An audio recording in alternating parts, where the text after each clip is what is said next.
Good day, ladies and gentlemen. I have on the podcast today my friend and colleague, Stephen Kokx.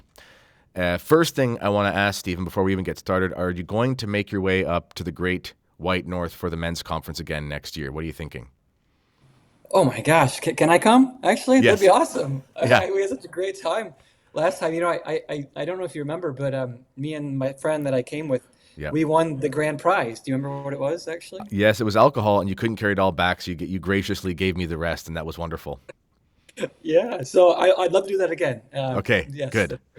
I think Tim Flanders is going to come up, so you guys can carpool again. But Yeah. Stephen Kokx, he wrote a book called Saint Alphonsus for the 21st Century, and I'll put it on screen here.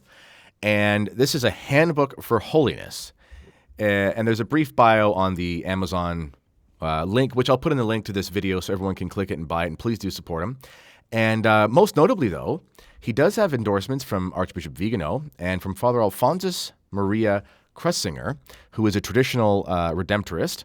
I actually had the pleasure of meeting him in Michigan, if I'm not mistaken. And the crux of the book is that Stephen takes you through the meat and potatoes of what is Saint Alphonsus Liguori.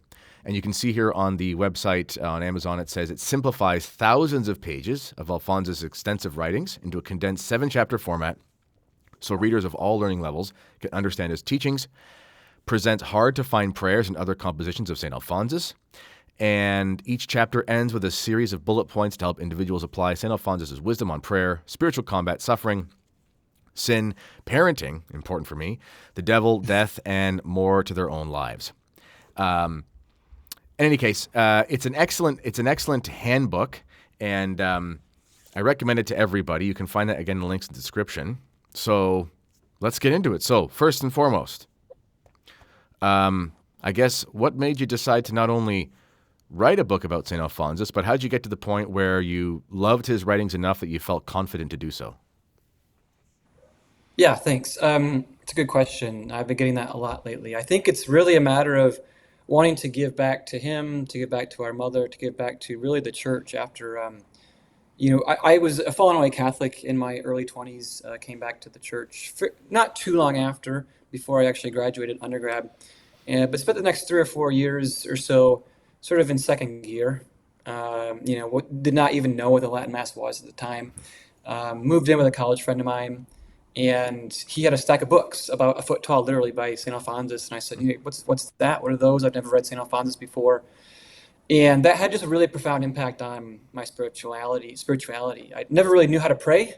I don't know if you had that experience when you were a younger man at all. I just prayed the Our Father, Hail Mary, and Glory be, and that was it. I was like, okay, this is it.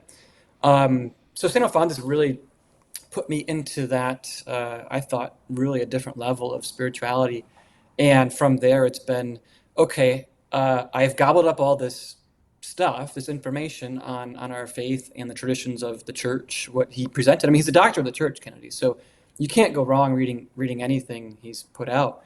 So I gave a presentation on what I had read. It was only about 4 or 5 books of his. Now, granted, those books were pretty thick. They're really thick, Um, yeah. oh yeah, I mean, all of them. I mean, he wrote over 110 like pamphlets, books, treatises in his whole life. Now he obviously had assistants, right? I mean, no one does that on their own. But so I was getting to a point where I was comfortable talking about what he was presenting. Only a couple years later, and that was 2016 when I presented on that at the diocese that I live in Grand Rapids, Michigan. There's a conference every year, and I gave a couple talks there a couple years ago. And St. Alphonsus was one of them. And people were just ecstatic to hear about him. They just like me were like, "Where has this been my whole life?" What he says about the priesthood, what he says about prayer, silence, adoration, and the whole gamut of spirituality. So over the next couple of years, 2016 to about 2019, 2020, I just kept reading. I said, "There's no end to the depth of Saint Alphonsus." He quotes again multiple saints, scripture, previous councils, and so I just kept reading and highlighting. I mean, my books are completely yellow. I mean, I don't know if you highlight or not or underline, but I underline. mine are completely shot. So Yeah. so so I said, I have to do something more. I can't just keep this to myself. Um, and I was trying to talk to friends and family about coming back to the faith, and they just weren't having it. So I said, all right, what can I just do to make a bigger splash and really get this out there? So I just, buried my head in a couple more books that he had that I hadn't really come across. Um, and uh, just got to a point where I said, look, here's all the 30 quotes on perfection. Here's 25 quotes on humility, Hmm. 15 quotes on the priesthood. It's not a really difficult thing at this point to kind of cobble something together, stitch it together with my own sort of conversion story, Hmm. and see what other people can glean from that. So it's in theory, the book's been in the works for it's almost 10 years now, but in actuality, it's probably only been about 4 or 5 since I've been, really working on it. And it took about, I think, 3 months of really hard just writing Yeah. and focusing a couple hours a day to get it all together. So it's been a blessing. I do have to give a quick shout out to the men who helped make the book a reality. Alex Barbas, he runs Aruka Press in Canada. He's a great friend of mine. He helped me through the process. And I think he goes Kenneth to my Liebler. chapel. I think he goes to my chapel actually, the Priory. Yeah, he does. Yeah, Alex Yeah. is great. He's very humble, so he might be embarrassed by me mentioning his name, Yeah. but he got me in touch with the typesetter Kenneth Lieblich and Michael Schrauser, and I could not have been done without them. So kudos Well, to them. it has. Let's just bring. It has a beautiful cover. If we just bring that up again, um, like Yes. it really is. Maybe we can make it bigger with the whole thing. Like it really is. It's got that sort of nice cover look. Like okay, this is grabby, but at the same time, it has a lot of classiness to it and keeps that iconographic and sort of stained glass style. I really, whoever made that for you did a really, really good job.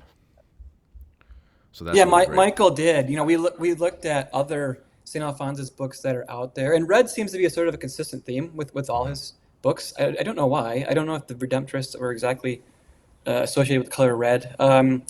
But it just made sense, and Michael did an excellent job. And again, thanks to Archbishop Vigano and Father Alphonsus, who was actually just at my parish in West Michigan this weekend. He wrote a book on a famous Redemptorist.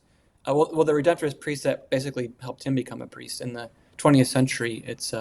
I have the book is in my other room, but Redemptorist, man, like I think God just wants Saint Alphonsus' message to come through in the 21st century, and yeah. So I similarly was away from the faith in sort of my early mid 20s, came back. I never really had it growing up. I've said this in other places. I was just nominally so Catholic, Italian immigrant mother, so you're Catholic, but there wasn't much to it.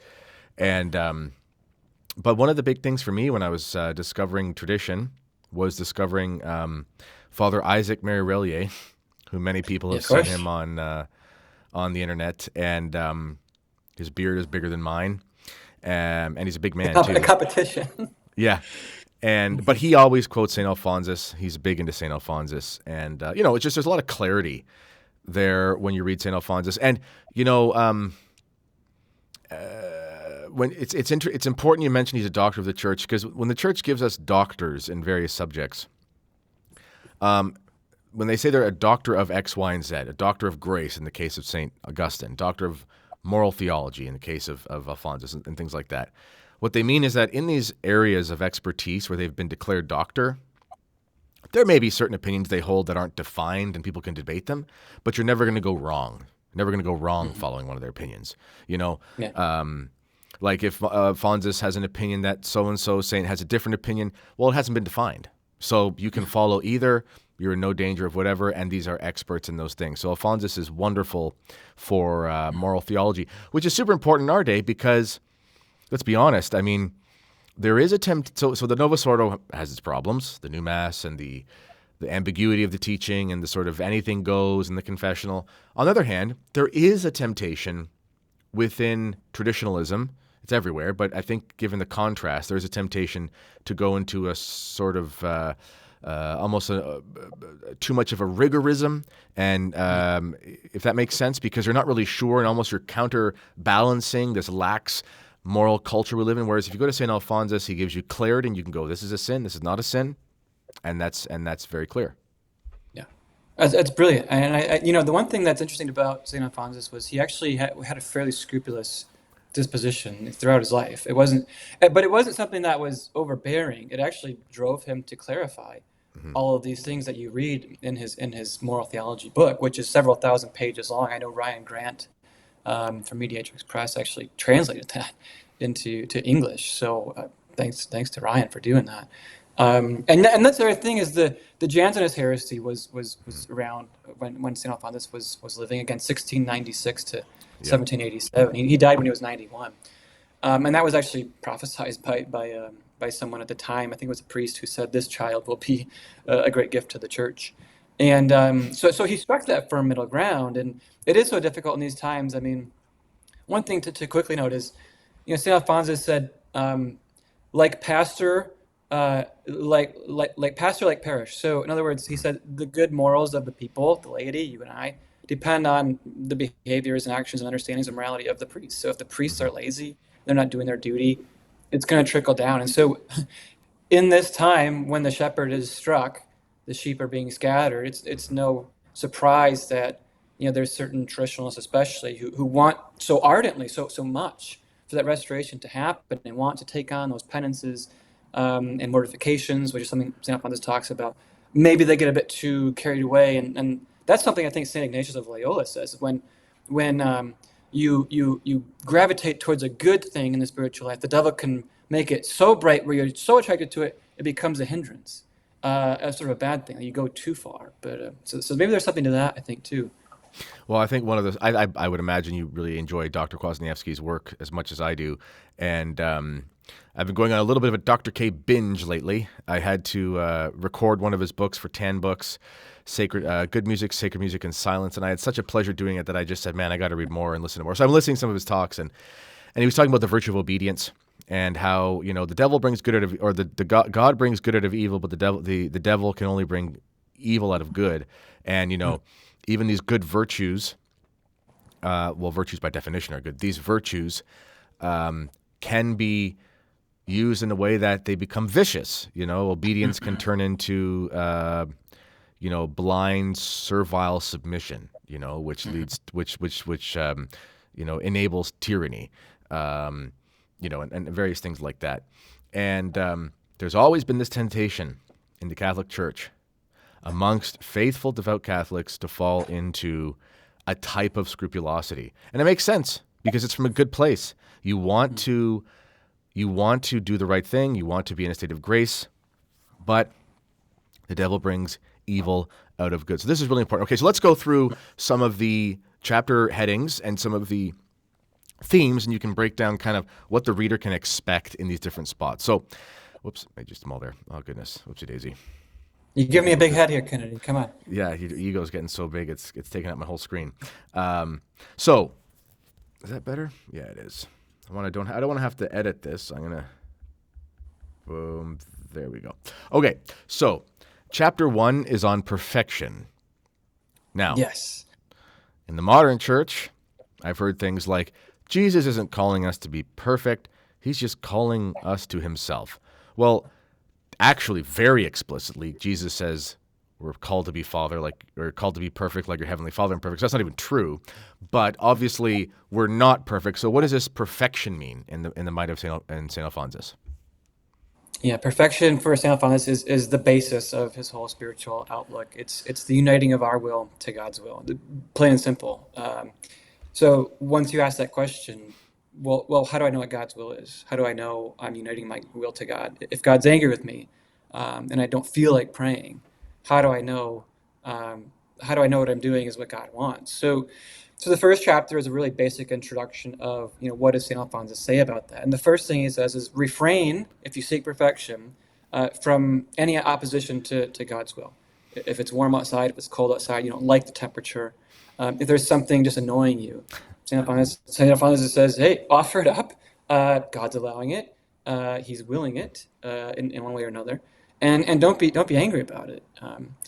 Another important point right up front is which I actually talk about. I had a fairly serious some health issues over the last 4 or 5 years, and those were becoming a problem. Going to get various scans for that, going to different doctors, and spending a lot of money on that. And the medical system just never solved it out. And I have my own theories about it. Basically, just compromised gut and liver issue. But St. Alphonsus says if you want to be perfect, accept your corporal infirmities. Accept the fact that this is what your body has at the moment. He doesn't say don't try to improve it. We're not called to suicide, by Yeah. being lazy and slothful. But he does say, hey, if you've tried to solve all the use remedies, to look at the doctors, be content with this is what maybe God wants for you right now. And he Hmm. also says too, I think this is one of the most important points, is don't be jealous of others who might have a greater intellect or a more appealing figure, or anything like that. He says, be content because you don't know if you would have gotten those gifts, or anything like that. They might lead you astray. So be content with how God made you with the talents you have. And he goes into other things too: good self-love, bad self-love. You can imagine what he means by that, what I'm talking about there.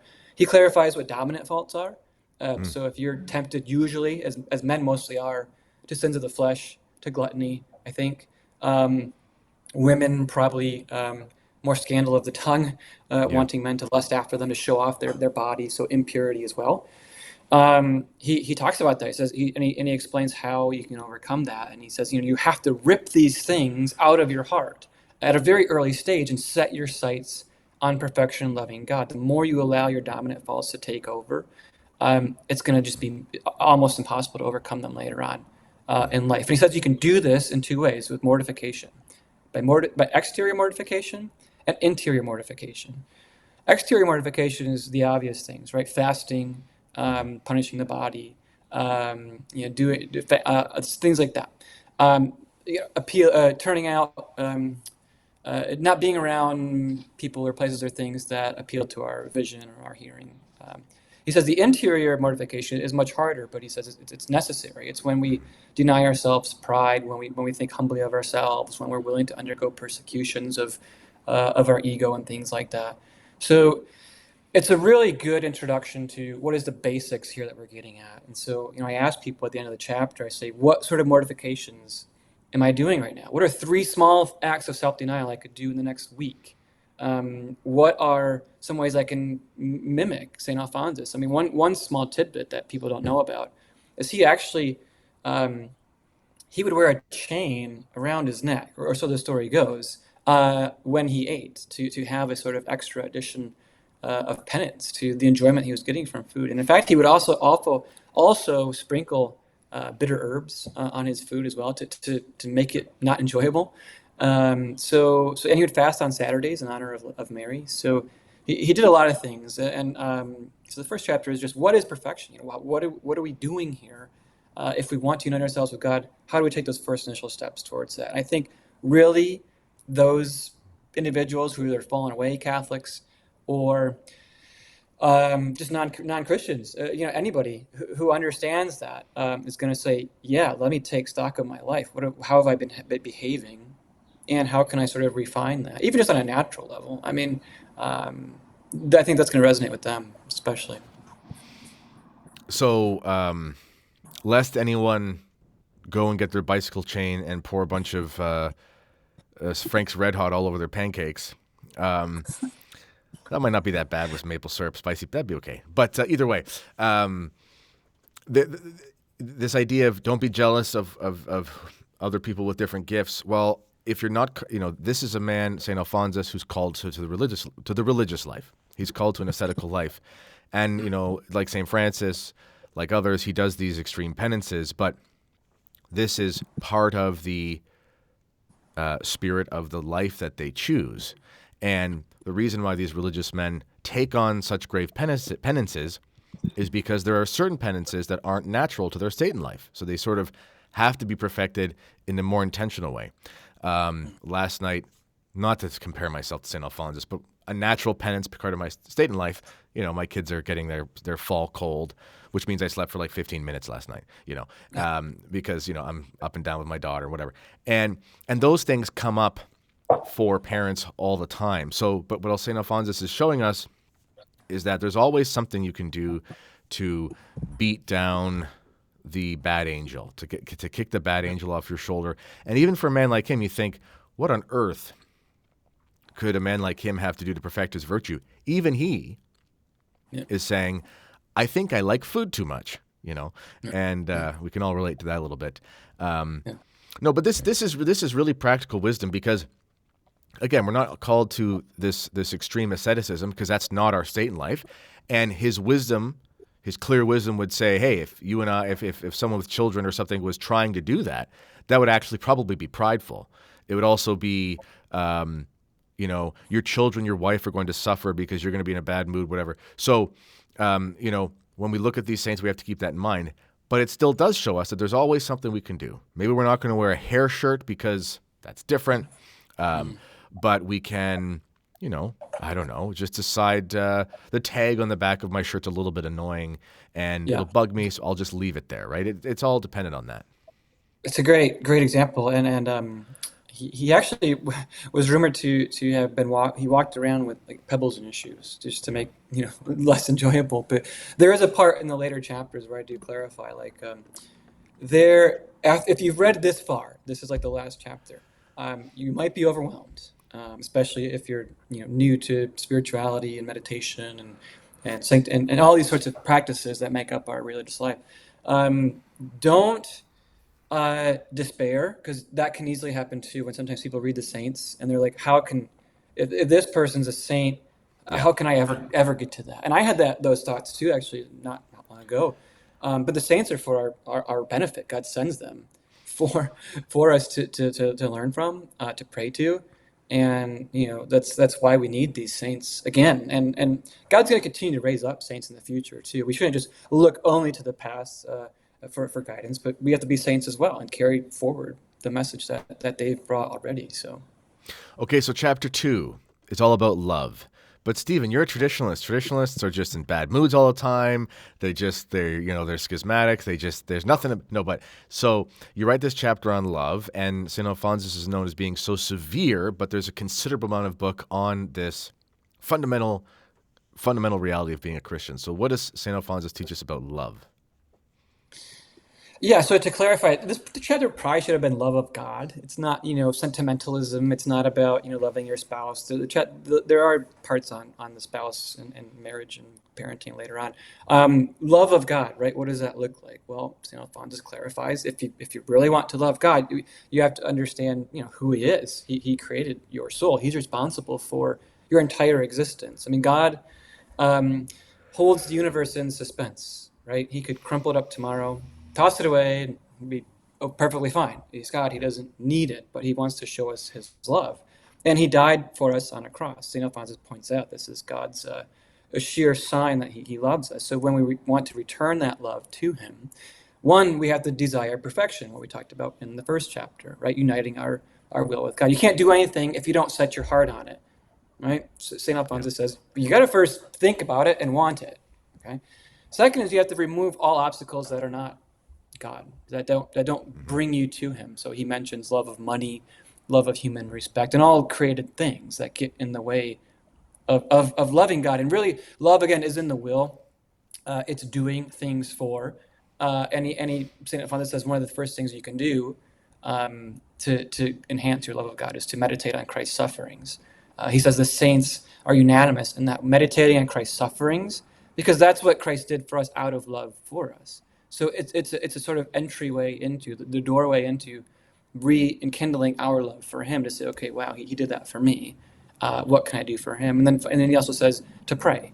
It's obvious. That's the next chapter that we'll talk about. But prayer is oxygen for the soul. I've heard that from numerous saints. I think St. Alphonsus would agree with that. He doesn't say that explicitly, but he does mention that that's key to the spiritual life. And he also says love of God is born out of humility, of recognizing that we ourselves are nothing and deserving of contempt. I mean, Christ was humble and He was spotless and sinless, but we sin every day and offend Him. So we need to understand there's two things with humility, and humility of the intellect and humility of the will, St. Alphonsus says. So intellectually, we should recognize that we're great sinners, that we need to humble ourselves before God and recognize how lowly we are. And then secondly, when it comes to humility of the intellect or the will, to say, when we're in times when we're just embarrassed or when we're mocked or when something unjust has been done to us, we need to submit our will to that and not respond in anger, in not respond in kind, because that's how Christ responded, with total humility. So those are some of the bedrock principles that he lays out about loving God. It's desiring perfection, praying, meditating on Christ's sufferings. And I think the one thing in that chapter that I ask is real quickly is I actually bring up Saint Therese of Lisieux. I bring up a quote of hers where she says to Christ, Christ, I am yours. Make me your little plaything. If you wish to throw me in the corner, uh, crumple me up into a little ball, be it done unto me according to thy word, she basically says. And so that is in complete alignment with St. Alphonsus' teachings on spirituality, that love and humility and total abasement go hand in hand. And so, I think that the big thing about that chapter is, am I acting humble? How am I even desiring God? What am I removing, or what obstacles in my life are hindering me from loving God? Is it my TV? Is it football? It's football season. It's easy to watch that, get subsumed in that big time. But we have to identify for what personally each of us has an issue with, because it's gonna be different. I mean, Kennedy, yours are gonna be different than mine, and mine from my neighbor. And that's I think a key part in that chapter. Humility is so important. I'm actually writing a book right now on modernism, and Yeah. it's a little bit timely considering it's bloody all the things we're going through. But I don't know what you're talking about. I don't know. yeah, no kidding, right?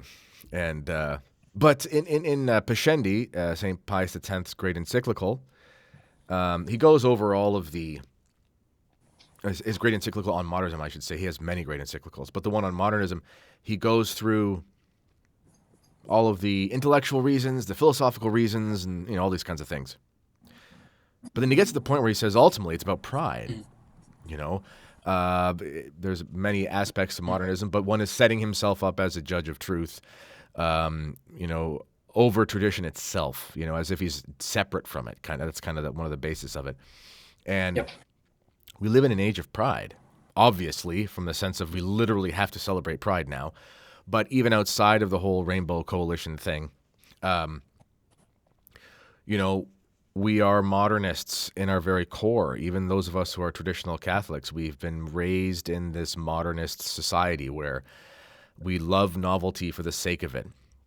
We are raised in school systems, unless we have the luxury of being homeschooled or in a traditional Catholic academy, which is more common but has been very rare.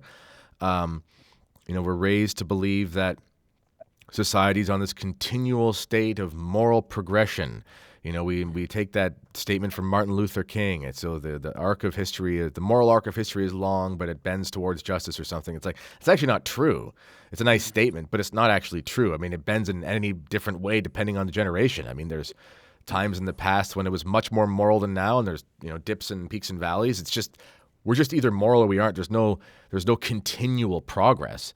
But this was, this was imbibed at the Vatican too. Is it Gaudium et Spes, and modern man is becoming more aware of the dignity of the human person or something? It's like, no, he's not. He's not becoming more aware. But this is in everyone. So this remedy must be humility. We must recognize doctrinally, socially, psychologically, philosophically, morally, we must recognize that we are all so guilty of giving into this temptation of pride in different ways.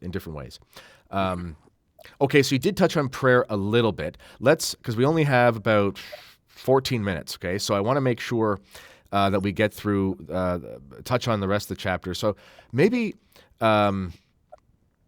we won't do the chapter on the Blessed Sacrament because we want to leave something. People have to buy it to get it. But I want you to touch on just the basics of St. Alphonsus and how his teachings have helped with prayer.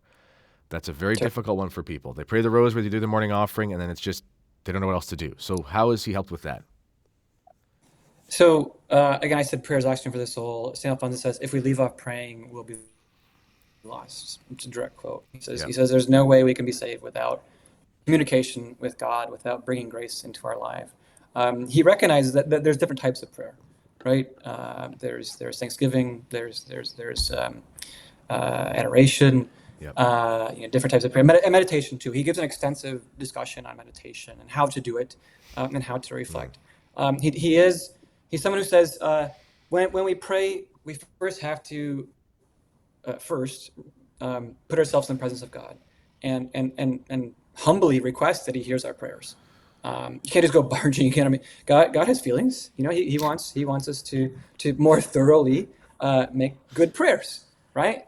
Um, and to humbly beseech God, right? And to shut out all earthly attachments. So if we're going to church and we just got out of the car, listened to our AC/DC song, or whatever sort of music we're listening to, I make the case in the book because when I read Saint Alphonsus' writings on prayer, that was one of the first things I did was turn off my car radio. Now, it might not work for everybody, but I turn it off. I listen to classical music now. It's sort of changed my whole way of approaching music and what I kind of put into my head, because there's too much of the pop music stuff I grew up with. It's just noise pollution, personally. Yep. So St. Alphonsus says, praying, be in a solitary space. He literally recommends being away from others in silence. Silence is enormous for him. And he says to humbly request to God, thank you for bringing me to this day. He says it to parents. He says, parents, in the morning, gather your children. Thank God for seeing them through the night. Offer up to Him all your actions and deeds and thoughts and words throughout the day, and to keep us safe. He also says, again, just to touch on adoration, he actually says adoration, 15 minutes of adoration will do you more spiritually good than most anything else, because it's there you're communicating with God. Like you mean like Eucharistic adoration? Yes, excuse me. Yes, very Yeah. much. So being in front of our Lord, I mean, the creator of the universe is right there. And he makes an interesting point, too, a side note about that. He says, all these people who make these pilgrimages and go to the Holy Land and go to all these holy sites, what are they doing? You can go right down the road to the Adoration Chapel. Christ is there. You don't always need to go on these expensive pilgrimages. It's nice, he says, but It's good, yeah. don't overextend yourself if you don't need it. In personal opinion, I think travel's a bit overrated. But in any case, St. Alphonsus says, whoever loves God loves solitude. And I think it's such a beautiful statement. And it's not just solitude, Kennedy, of being around nobody. It's going to be hard for someone like you who has 6 kids now, 7? Soon to be 6, yeah. Congratulations. And but he does say solitude of the heart. Okay, so the solitude of the heart is when you fix your heart on God alone and can find that silence amid the chaos of just everyday life. Again, it's going to be harder for families, parents and mothers especially. But he does say that there is that. So if you can't get away, it's as best you can. Offer it up throughout the day. He goes on to say you got to pray for the right things. I mean, if we're praying for to win the lottery, Kennedy, God's not going to let that happen. I don't think. I mean, it's not something. What if I pray for you to win the lottery and then share it with me? Is that different? They're bigger. They're bigger in the States than they are here, so that's better for me anyway. Yeah, I don't know. Be a good use of time, but I mean, because here's the thing. St. Alphonsus says we're praying for things that probably aren't going to be good for our soul. I mean, God knows that sort of stuff, and he'll respond in His good time. And I make the point in the book. My grandma used to say, "Delay is not denial." Just because it doesn't happen right now, don't be in despair and don't give up. So there's a lot to that. We got to pray humbly, pray confidently as well. Don't think that you're just praying and it's off chance it's going to happen. You got to believe. God wants you to trust in Him. St. Alphonsus says, trust in the Lord, know that He hears your prayers, and pray to the saints as well, he says. So that's sort of a condensed, maybe 3-4 minute summary there. There's different types, but vocal prayer, meditative prayer, ejaculatory prayers throughout the day. If you have something that pops into your head, Lord save souls, Lord free souls from purgatory, help my coworkers today and I get along well. Something simple like that. That's something that we need to do more of. So short and sweet there. Yeah, that's one thing I want to touch on there quickly is the necessity to have the sort of interior quiet, even when things are loud. I work from home. My kids they're not feeling very well today, so they're kind of more docile, but usually there's a bunch of footsteps above my head. And even if I'm in a room in the basement 5 doors away, I still can't escape the noise, And so you have to maintain an interior quiet. And this is something that I've had to work on a lot. It's very difficult. I'm not good at it. I'm just trying to be better at it. And, with all the beeps and the squeaks and the signal, the notifications and everything that we go through nowadays, it's really difficult for us to maintain a quiet. And quiet doesn't refer to just noise. It refers to the noisiness. Yes. Photographers know this. They'll talk about imperfections in the background as noise in their actual images. It's nothing to do with sound, but we understand noise appeals to sort of chaos. It's like a chaos that takes away from the focus. And if you are a mother of a bunch of children, or you're a dad working from home, or if you're just busy at your job or whatever, working, you're a journalist and it's crazy deadline, whatever it is, if you have other things going on, tapping on your shoulder, knocking on your door, and you have to focus on those things, as well as what you must accomplish, you will develop something like an anxiety. And that term gets Yes. thrown out. That term gets thrown around too much. Everything's anxiety. I get it, but the term means something that is very real. There's an anxiousness. There's a paralyzation of activity because you just are overwhelmed. So getting rid of that overwhelming feeling comes down to having an interior quiet, focusing on the one thing at a time, and that, what's the expression? Silence is golden. The interior silence, even if it's loud, even if you're on a construction site, as long as you're just concentrating on laying the pavement and not also listening to a podcast or something, you'll Perfect. actually have a better interior life. Yeah.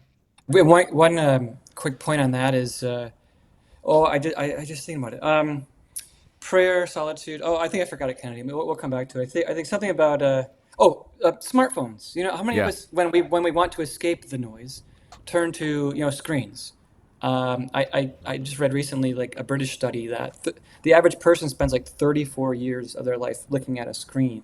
Now, not all of that is wasted time. This is a good Yeah. use of time, but too many people just zone out, and they Yeah. think that's the comfort that they're going to find solitude and solace in. But Saint Alphonsus says, actually, when we turn to the worldly goods, to the things of the world, and I think he would say this about a lot of television and shows today, Yes. they don't give us what we want. We're not made for that. So this is why, if you have, five, 6 kids, they're in bed, don't turn on the tube and zone out for 2 to 4 hours, or even just take 15 minutes, spend that with God. I mean, that's where you're really going to get that help from. So I think that's an important point to make too.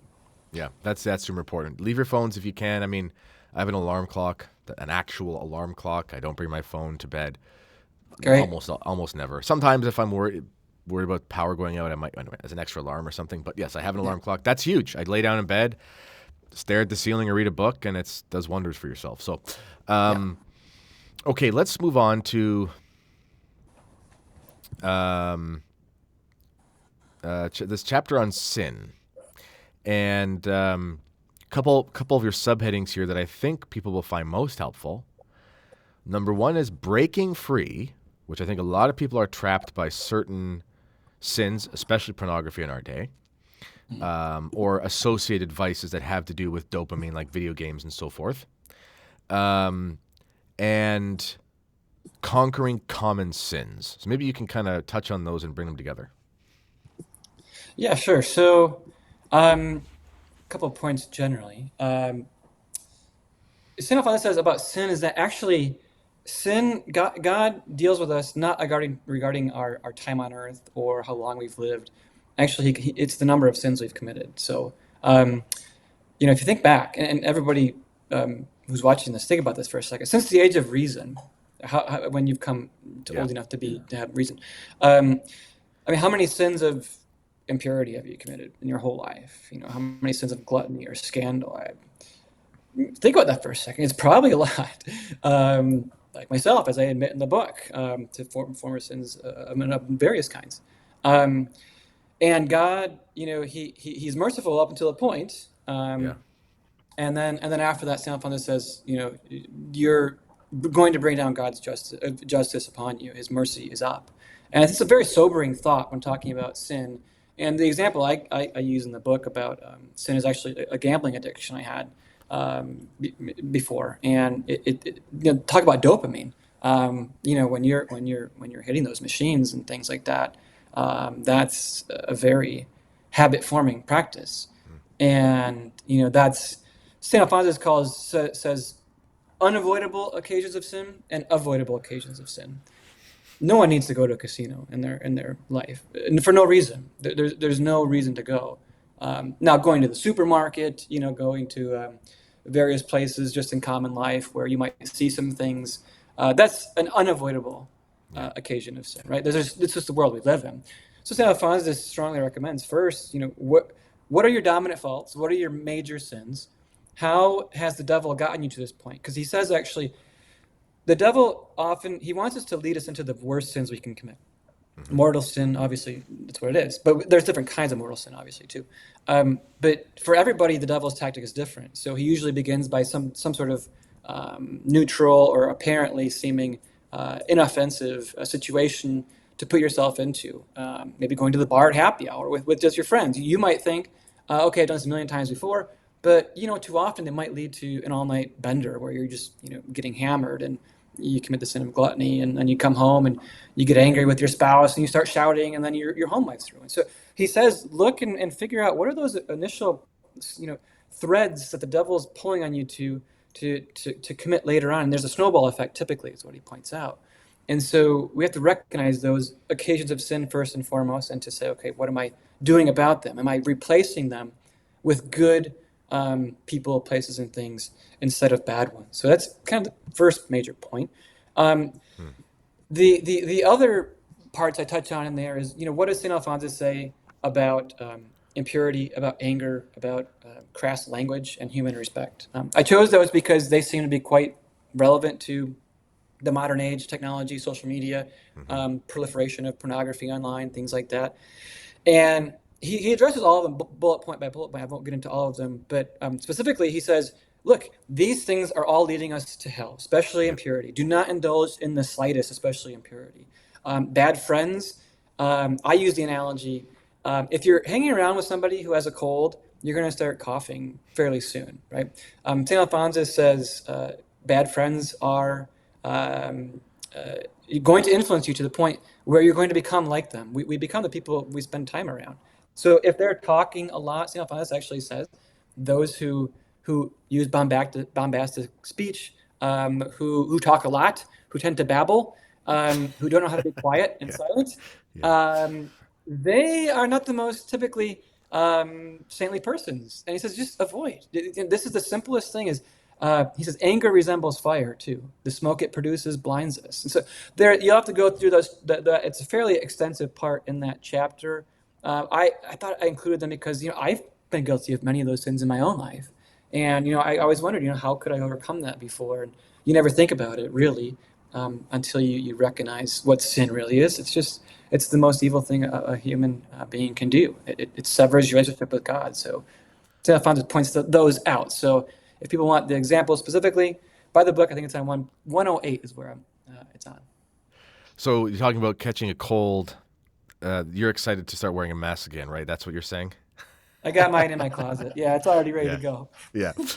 I never bought one, so I'll have to buy one, I you. guess. I wore one at like the medical. They give you one. You can't walk into the hospital. But I never bought one, ladies and gentlemen. I'm not saying that as a flex. I'm just saying if they bring it back, it is possible. I'm in Drudopia. I'm in the great COVID North, and I was able to move on with my life and some dirty looks here and there, but I didn't have to wear one. Anyway, this has been wonderful, and I really like this idea. There's always a balance as a Christian. Love our neighbor, witness to people, et cetera, et cetera, et cetera. But the spiritual life is a lot like triage. You got to stop the bleeding, okay? So, you talk about there's no reason to be in certain situations. I love fitness. I've been really into boxing lately. I got back into my old boxing ways, and I've been loving it, just going heavy on the bag and skipping and all this kind of stuff. I've seen your videos, man. It's good form. I'm impressed. Thank you. But I made a decision a while ago. This is years ago, probably 5-6 years ago, 4 or 5 years ago, to just not go to a gym, a fitness club.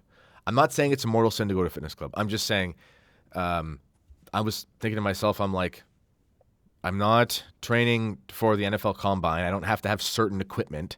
It's not like there's a necessity. I'm just trying to be in shape and be healthy as a dad and be a weekend warrior, play some hockey and whatever. So I can do all that at home. And if I have to sacrifice, my favorite pec deck machine, I'll live. And I also won't be in a setting that promotes vanity and immodesty and so forth. Got it. You know, Yeah. but then at the same time, if you just want to go for a run or you want to go work out on your driveway or whatever it is, you want to go for a hike, you may cross paths with people who are immodestly dressed. There's nothing you can do about it. It's not your fault. So Right. you just use your common sense. And one thing I find in St. Alphonsus and the way you presented it is it's just common sense. We know what is good. We know what is bad. We know what we need. We know what we don't need. And we just follow that. Okay. So besides Amazon, is there, I'll have the link in the description of this video for sure. Is there another place people should contact you? Where else can they find your stuff? Yeah, so I sell the book personally, St. Peter's Press at proton.me. It's my own imprint. And I am on Twitter, obviously, Facebook. If you want to add me as a personal friend, that's fine.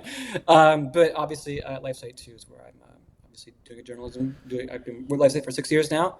It's a great thing to do. So yeah, find me there. Okay, so check out Stephen Kokx on Twitter. Find the link for his book is in the description to this video. I recommend everyone get it, especially because you need good spiritual reading, and this is a very helpful and easy to follow way, and everyone could benefit from this. All right, ladies and gentlemen, as always, let me know what you think in the comments. Stephen, thank you for coming on the show. Thanks This for having has me. this has been the Kennedy Report. Until next time, God bless.